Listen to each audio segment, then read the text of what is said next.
All right, in this video, we are editing and configuring your pipelines, specifically the stages within those pipelines, the order of those stages, the order of your pipelines, etc. We are going to do this using our basic snapshot configure, or our basic mortgage loan officer account configuration, and what you likely would find in the snapshot that you get with this course.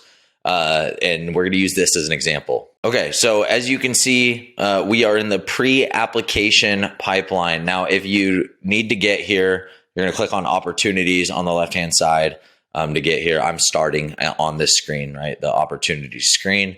So you have your pipeline drop down here. If you're starting with a snapshot, then you're going to have something that looks like this, or however your pipelines are configured in your snapshot.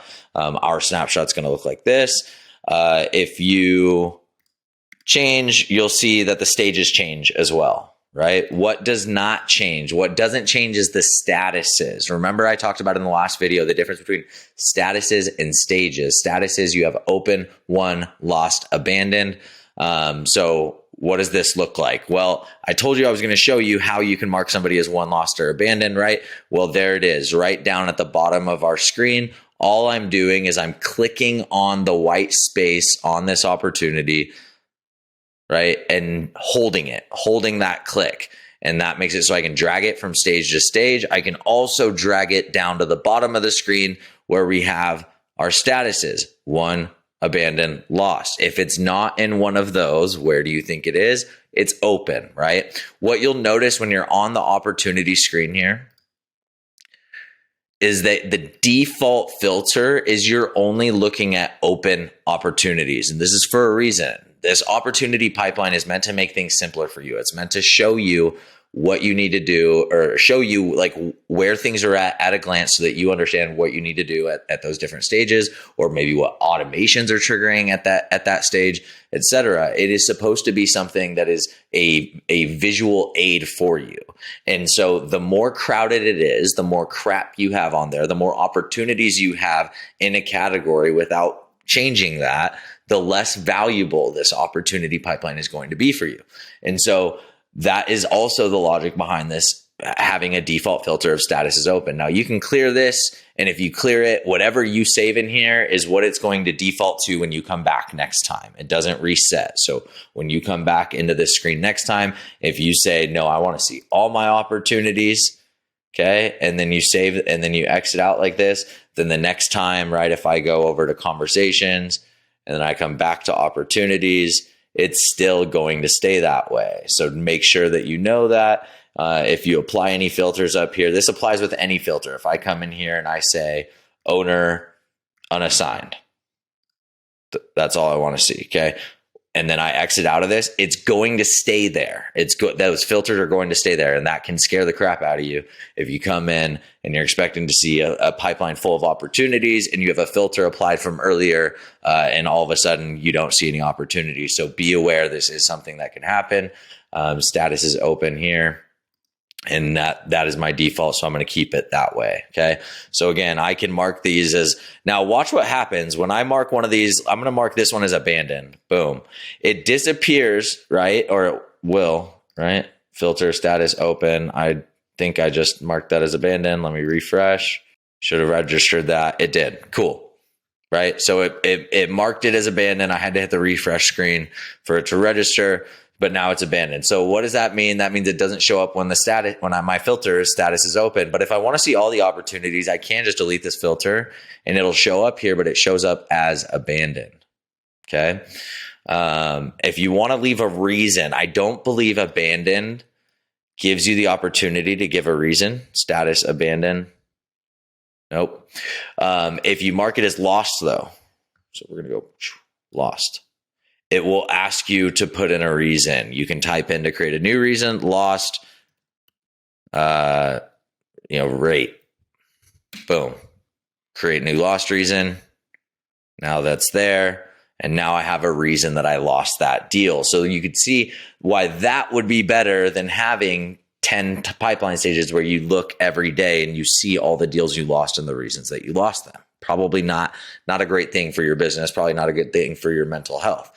That being said, this is the pre-application pipeline and moving an opportunity through there. Statuses versus stages. You can see what it looks like here. Once we put our default filter back though, which is the open status only, that one disappears until I say I want to see it. All right, so how do we edit these things? Well, if you go over to pipelines, you'll see the list of your pipelines here, and you can edit them. Now, remember what I said earlier, the dropdown is going to show these in alphabetical order. I expect that to likely change. I would assume soon, honestly. What is it like? We're in April, right? April of 2024.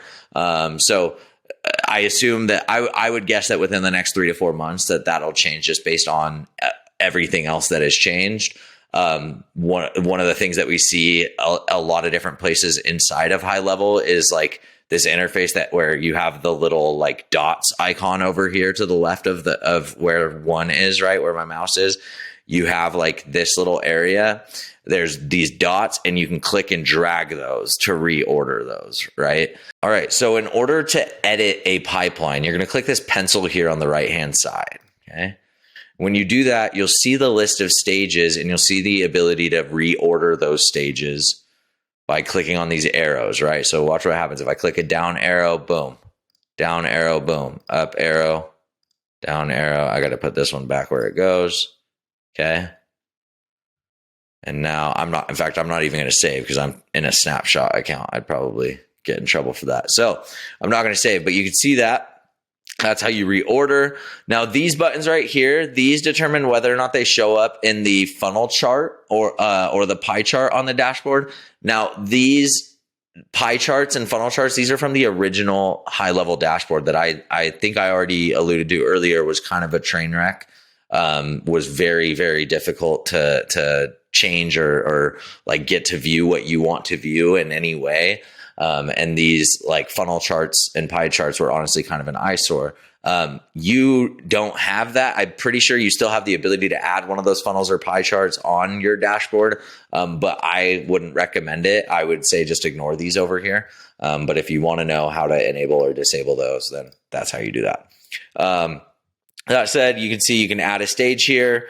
If you start from scratch, you're going to have to create a name.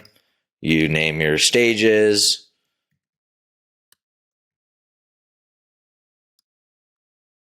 Stage B. So now you're seeing the whole process. Real simple, straightforward, right? I'm clicking add stage to add another stage. I can reorder these by clicking these on the left-hand side. These I wouldn't worry about. Again, I would imagine that these are going to go away fairly soon. Otherwise, if you are interested, boom, you can enable and disable right here. That is how to create and edit a pipeline. Stay tuned for our next module on opportunities, our next video on opportunities. We'll see you there.